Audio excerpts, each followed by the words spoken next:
Então, nós sabemos que quando o Senhor lhe apareceu ali, a caminho da cidade de Damasco, Saulo era um ardente perseguidor da grande congregação e massa messiânica que tinha aceitado o Evangelho não só através do próprio Messias, Yeshua, o Cristo, como também através dos seus apóstolos, através dos seus discípulos, como nós vemos que o apóstolo Pedro, em uma das suas grandes e poderosas pregações, ele ganhou quase 3.000 almas em um só culto. E quando depois o Espírito Santo lhe dá uma visão, nosso Deus, o nosso Cristo, fala com Saulo através de uma visão, quando ele ali, só pregando para judeus, só evangelizando os judeus, o povo da sua nação, e o Senhor lhe mostra como que um vaso descendo diante dele quase à hora sexta, e esse vaso se abria pelas 4 pontas, e ele ali no terraço, sem entender ao certo o que estava acontecendo, vendo aquela visão, a voz do Senhor se dirige na direção dele e diz: Pedro, mata e come. E Pedro, olhando, os répteis, quadrúpedes, todo tipo de aves, todos os tipos de animais havia naquela visão dentro daquele vaso, como que um lençol aberto pelas 4 pontas, ele responde à voz do Senhor e diz: Senhor, nunca pus coisa comum ou imunda na minha boca. Então a voz do Senhor é dirigida novamente a ele e diz: não tornes tu comum ou imundo aquilo que eu purifiquei. Dando a entender que o Senhor estava lembrando a ele que na ascensão ele disse: ide por toda a terra, ide por todos os lugares e pregai o Evangelho a toda a criatura. Quer dizer, o Evangelho, a salvação, a promessa não estava mais restrita somente aos judeus, que eram os filhos da promessa, pelo qual Yeshua veio buscar e salvar os que se havia perdido.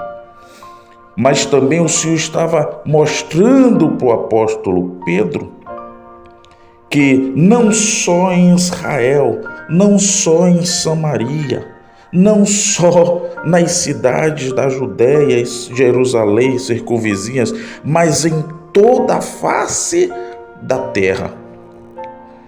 E nós sabemos que Pedro é enviado à casa de Cornélio, povo gentil, e ali houve um grande derramamento, um grande mover de Deus na pessoa do Espírito Santo. Por quê? Porque houve um grande mover de Deus na pessoa do Espírito Santo. Porque quando o Mashiach disse: ide por toda a terra e pregai o Evangelho a toda criatura, a salvação vinda pelo arrependimento de cada um dos seus pecados, trazia não só a judeus, filhos da promessa, como também a gentios e a todo aquele, como o próprio apóstolo Pedro disse ali pregando para Cornélio, que teme a Deus em qualquer nação, em qualquer país, em qualquer estado, em qualquer cidade, em qualquer lugar.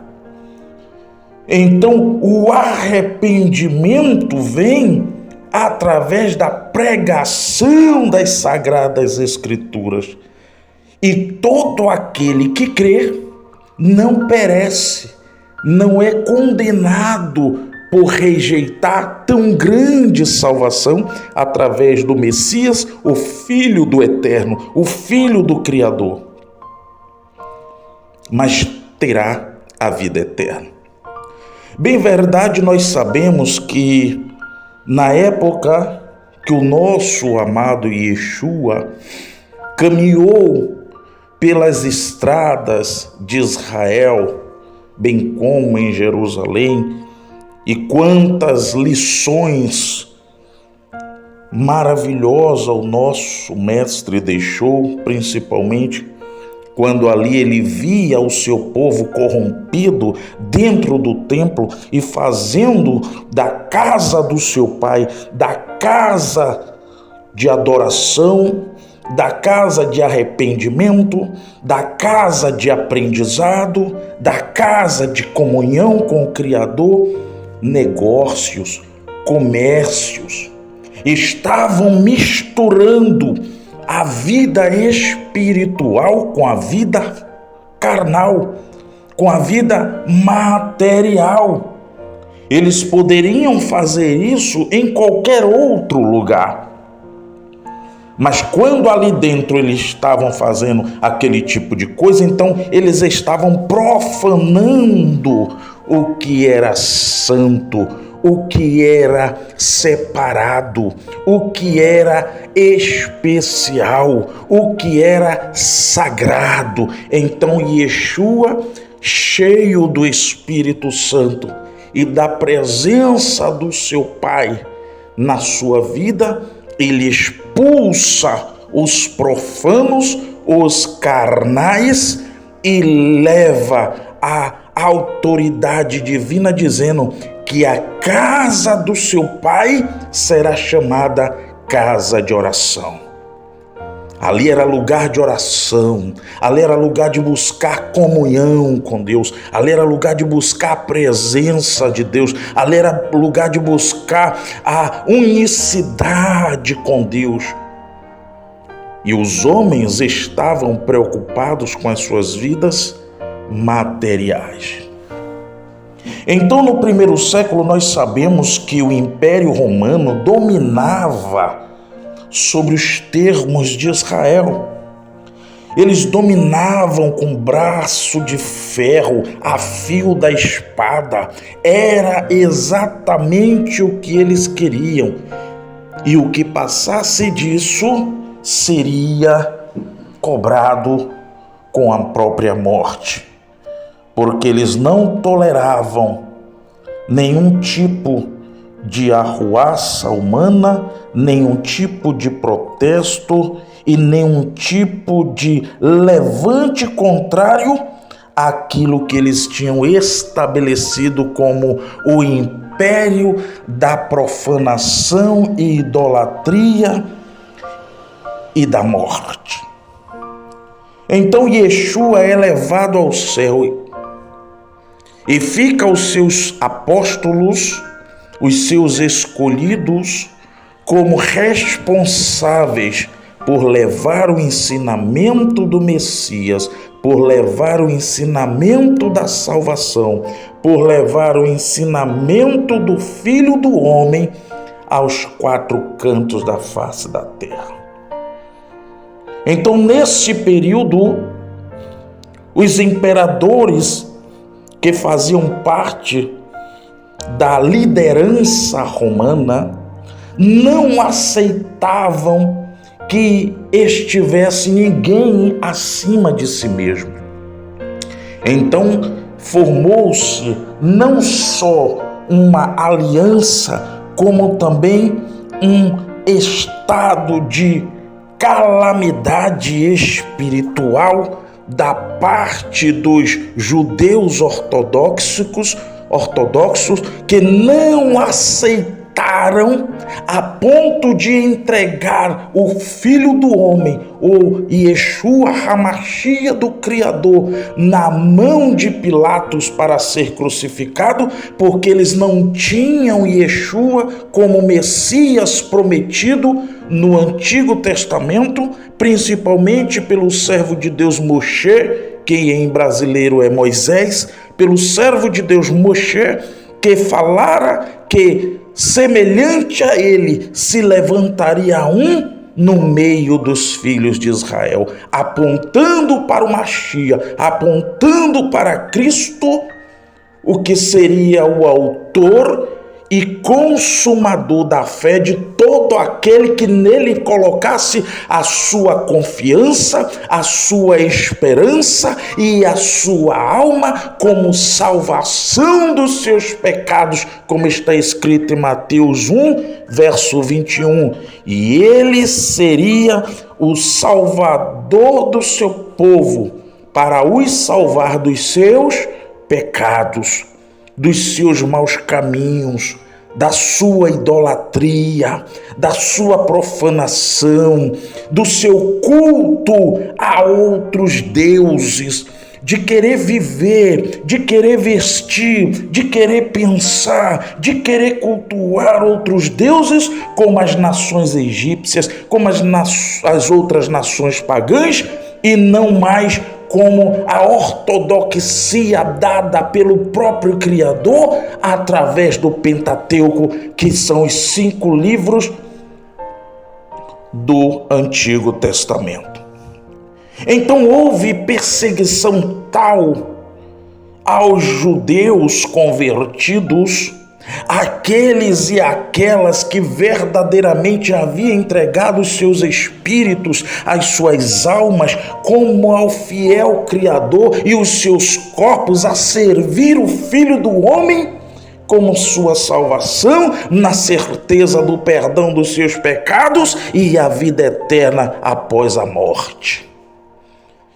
Então a perseguição foi tamanha, e os hipócritas de batinas e os hipócritas da ortodoxia negativa, eles conjuntamente com Roma decidiram perseguir, aniquilar e acabar de uma vez por todas com a pregação do Evangelho no nome do Messias, porque a sua inveja, a sua malignidade e as suas hipocrisias de pregarem, de conhecerem o Pentateuco, de conhecer as Escrituras Sagradas, porém a hipocrisia estava que eles ensinavam, pregavam certos e ensinavam certo, mas na hora de praticar, eles não praticavam, eles não cumpriam, eles não obedeciam, mas botava sobre as pessoas um fardo e uma carga que nem eles mesmos com o próprio dedo queriam suportar.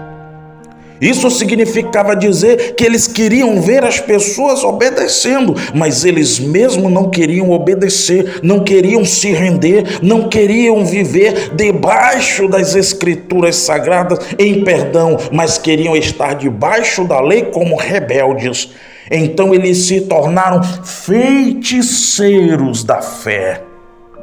Por isso toda a perseguição contra o Filho do Homem. Porque o Filho do Homem, Yeshua HaMashiach, em suas pregações, lançava em rosto não só a sua incredulidade, como também ele lançava em rosto a sua desobediência para com seu Criador. Por isso, ele alertava os seus discípulos, ele alertava os seus futuros apóstolos: olha, guardai-vos, pois, do fermento dos fariseus. Ele não estava dizendo que eles não cumprissem, não obedecessem à lei, aos mandamentos, como os fariseus pregavam, não. Ele estava mandando se guardar não das Escrituras Sagradas da Torá do Senhor, mas ele estava mandando se guardar da hipocrisia, quer dizer, da rebeldia, da desobediência, da desumanidade, da frieza que aqueles homens tinham para com o seu próximo. Eles amavam ver o sangue das pessoas condenadas cair em terra. Eles amavam apedrejar. Eles amavam matar. Eles amavam aplicar a lei, aplicar as escrituras sagradas do Antigo Testamento para que todos tivessem medo e temor e honrasse eles pelo medo de morrer, mas eles mesmos não cumpriam, não obedeciam e não respeitavam, sem temor algum, as escrituras sagradas. No livro de Provérbios está escrito que o temor ao Senhor é o princípio da sabedoria. Então, está escrito, amados irmãos, que quando o Messias partiu e houve tamanha perseguição, inclusive do próprio Saulo, antes de ser o apóstolo Paulo, então a igreja se espalhou e o povo, para não morrer e para se livrar da perseguição, tanto dentro de Jerusalém, pelos falsos profetas, pelos falsos pastores, pelos condutores diabólicos, animais cegos e corrompidos pela sua ganância e pela sua aparência e pela sua vida carnal de viver, então eles estavam de acordo aos princípios romanos, maligno e perverso, para aniquilar de uma vez por toda o nome de Yeshua HaMashiach de sobre a face da terra. Então, amados queridos, o tempo foi passando, o tempo foi avançando, e quanto mais a igreja sofria, quanto mais a igreja era perseguida, quanto mais a igreja era maltratada, quanto mais irmãos e irmãs morriam a fio da espada pela mão dos romanos, mais a igreja crescia, mais o evangelho era pregado, os mandamentos do Senhor eram praticados, eram obedecidos, a lei do Senhor e os seus mandamentos eram guardados com amor e com carinho, não porque eles eram salvos pela lei, pelo Pentateuco, não, mas porque eles tinham sido salvos pela graça. Então pela graça eles obedeciam, eles cumpriam, eles respeitavam, eles temiam a Deus, guardando os seus mandamentos, porque está escrito que aqueles que lhe amam guardam os seus mandamentos. Então amar a Deus não é dizer que ama, não é sentir sentimentozinho alheio, o carnal ou emocional. Amar a Deus é obedecê-lo com respeito, com temor e tremor, para que essa palavra se faça viva dentro daqueles que o temem e verdadeiramente, sem precisar dizer que o ama, já ama, porque a prática e a obediência ao Senhor é melhor do que qualquer sacrifício. Importa obedecer a Deus e não sacrificar. Quando o povo de Deus, irmãos, e Roma percebeu que a fio da espada eles não podiam mais combater o cristianismo, combater o reino messiânico, o reino do Messias que estava se estabelecendo sobre a face da terra, na vida de homens, crianças, moças, rapazes e mulheres que o temiam, que acreditavam, que guardavam a palavra do seu Pai. Então Roma resolveu combater o evangelho do Senhor pela própria palavra de Deus. Então o que foi que Roma fez? Através dos seus diabólicos papas, através dos seus carnais e homens malignos, animais e diabólicos, que assumiam o papado com uma só condição: de transtornar, de mudar, de desfazer da verdade de Deus em mentira, tentando apagar a luz divina que era o Filho de Deus, que está escrito no Evangelho de João, no seu capítulo 8, versículo 8: eu sou a luz do mundo. E aquele que me segue não andará em trevas, mas terá a luz da vida. Então eles começaram para ter o domínio do povo.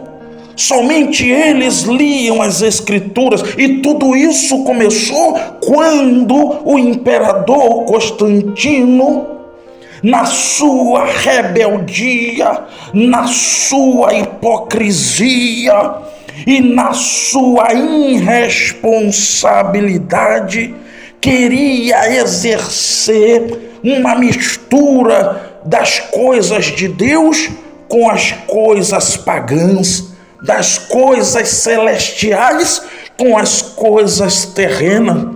Então ele se tornou profano. E ali, meus amados irmãos e irmãs, aqueles que eram fiéis, aqueles que eram zelosos, aqueles que eram tementes a Deus, não aceitavam um homem como imperador está misturado em a idolatria, o paganismo, o seu Deus que era o sol, considerado como o Deus romano da época, e aqueles que eram fiéis não aceitavam, e houve ali uma separação entre o justo e o ímpio, entre o que servia a Deus e o que não servia, entre Cristo e a idolatria, entre Yeshua e Belial. Por quê? Porque o templo foi erguido não para adorar somente a Deus, mas para ser adoração ao seu Deus, que era o sol na época, e desprezar a verdade santa da santificação do espírito, da alma, do corpo, e profanar os mandamentos do Senhor, que diz que não farás para ti imagem de escultura, não tereis outros deuses diante de mim. Então eles já começaram quebrando os 10 mandamentos, porque já começa falando: eu sou o Senhor teu Deus, que vos tirei da casa do Egito, do mundo da servidão. Não tereis outros deuses diante de mim. Mas aquele templo foi erguido para glorificar um Deus chamado Deus Sol, que era o Deus dos romanos na época. Os soldados romanos tinham o Deus Sol como seu Deus de proteção nas batalhas. E nós sabemos que no Egito, Faraó também se achava Deus. E o sol para o Egito, para os egípcios, era chamado de Ra. Então os egípcios adoravam o sol como Deus supremo, chamado Ra. E Roma adorava o sol como seu Deus supremo e como seu protetor nas batalhas e na guerra. E eles queriam vencer na proteção do Deus Sol chamado Ra. Por isso, Roma começou não só aí antes, mas depois daí, a profanar o nome do Senhor. Então foi aí que eles começaram a pegar parte da palavra de Deus e transformar em segundo os seus objetivos carnais, materiais, espirituais, malignos, animais e diabólicos. Amados e queridos irmãos e irmãs, preste bem atenção. Então, nessa transliteração dos nomes e nessa transformação das palavras de Deus do hebraico, Roma transformou no latim. E eles tinham a Bíblia em latim, e todos os seus cultos eram feitos em latim, e ninguém tinha o direito de ter a Bíblia, porque era pecado mortal, porque pela lei romana só os seus monges, os seus sacerdotes adaptados para servir a igreja, as suas idolatrias, e não a Deus e a sua santidade.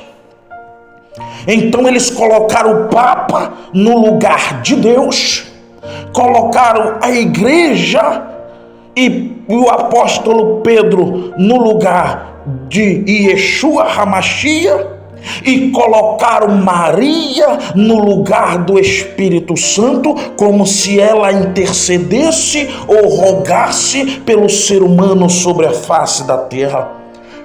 E eu não estou aqui desfazendo, eu não estou aqui desmanchando das qualidades e qualificações que a minha amada irmã, como um grande exemplo de mulher de Deus, Maria, é para mim nas Escrituras Sagradas, mas não deturpada, não iníqua, não imoral, como o catolicismo prega, como o catolicismo fala, mas de forma santa, de forma pura, como exemplo para as mulheres de Deus, tanto no passado, como no meio da história, como nos dias de hoje. Ela foi santa, ela foi pura, ela foi limpa, ela foi maravilhosa. Foi por quê? Porque ela guardava, porque ela se dobrava, porque ela adorava o único Deus que existe nos céus e na terra, chamado Yahweh, Yeshua HaMashiach, e o Espírito Santo, porque Cristo como seu Filho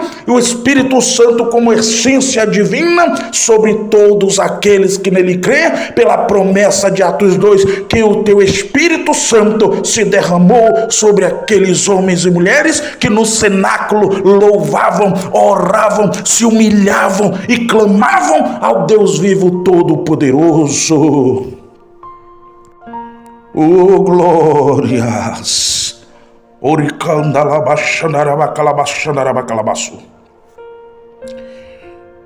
Meus queridos irmãos, muitos homens pregadores do Evangelho deram a sua vida para que esta Bíblia estivesse aqui conosco.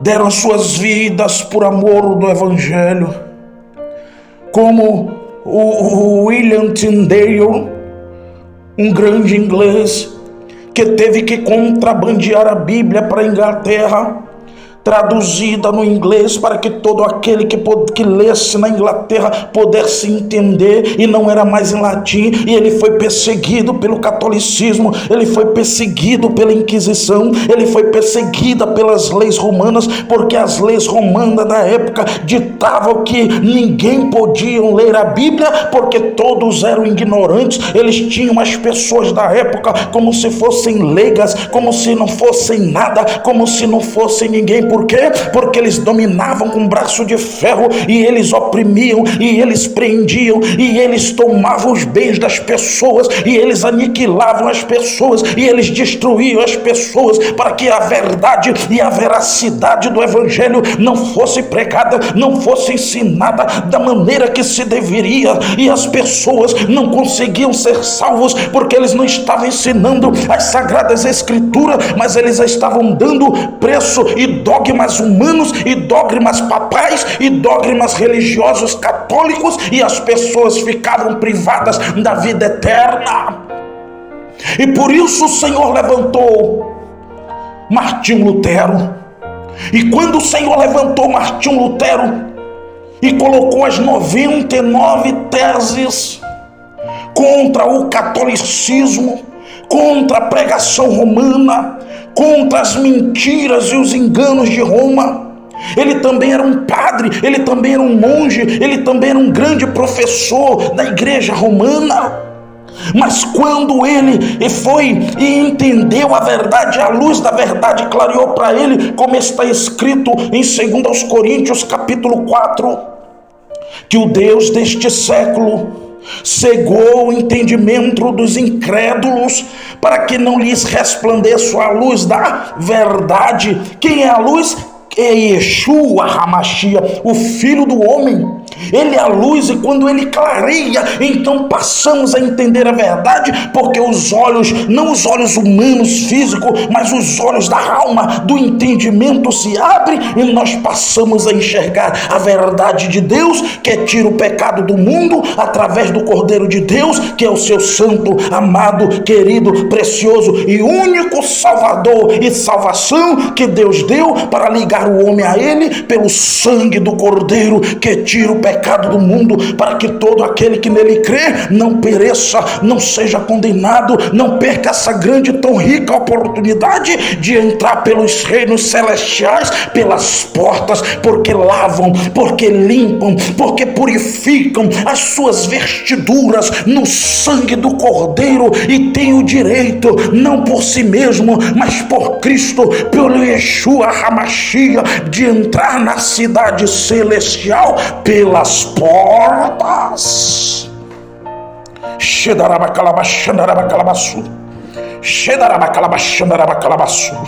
Eita, glória a Deus!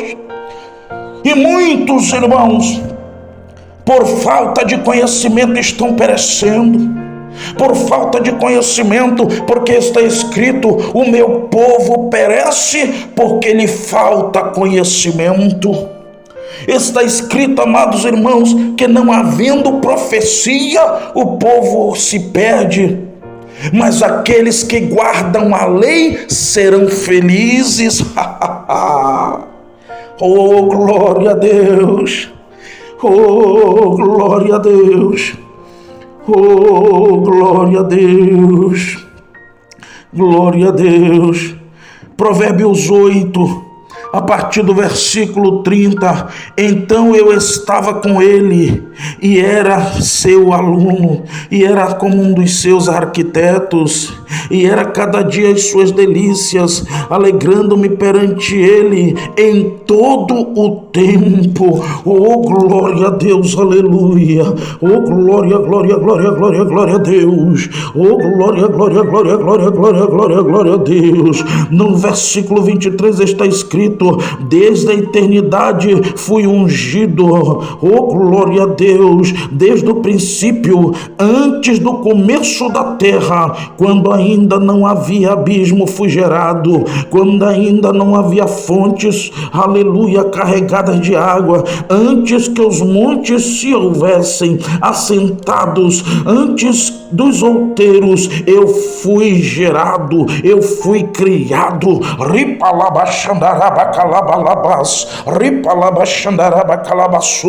Oh, glória a Deus! É tempo de arrependimento, é tempo de nós deixarmos os costumes mundanos, os costumes religiosos, os costumes heréticos. Quantas heresias, quantas profanações estão acontecendo nos dias de hoje, homens se dizendo sábios, deturpando, denigrindo, destruindo as passagens fiéis e verdadeiras das escrituras sagradas, dizendo que já tudo se cumpriu. Outros dizem que já estamos a se cumprir e que não precisa mais cumprir coisa alguma, não. Uns dizem que o Yeshua HaMashiach já veio, outros dizem que ele já chegou e está na terra, outros dizem ser Yeshua, outros dizem ser o Filho de Deus. Mas nós percebemos, amados irmãos e irmãs, que o Senhor nos falara que quando estivesse perto a vinda do Filho do Homem, haveria guerras, rumores de guerras, terremotos, maremotos. Está escrito: homens desmaiariam de terror pelo bramido do mar. Haveria muita fome, haveriam pestes, haveriam mortes, haveriam homens amantes de si mesmo. Ai, infiéis! É na hora da gente olharmos para o Senhor, olharmos para a luz do Criador, e essa luz é Yeshua, nos arrependermos dos nossos pecados, deixarmos a vaidade, deixarmos o pecado, a impureza, e voltarmos nossas vidas para o nosso Criador, na pessoa bendita, gloriosa, maravilhosa de nosso Senhor Yeshua, o Cordeiro de Deus que tira o pecado do mundo. Se arrependa aí agora, se arrependa dos seus pecados, se arrependa dos seus maus caminhos, e Yeshua está voltando falando, e todo aquele que não tiver lavado as suas vestiduras, se lavado do pecado, se lavado da mentira, se lavado do engano, das falsas religiões, vão perecer, vão ficar para a grande tribulação, mas aqueles que entregarem as suas vidas como ao fiel Criador serão salvos, serão livres e terão grande livramento das coisas que estão por vir. Oh, glória a Deus!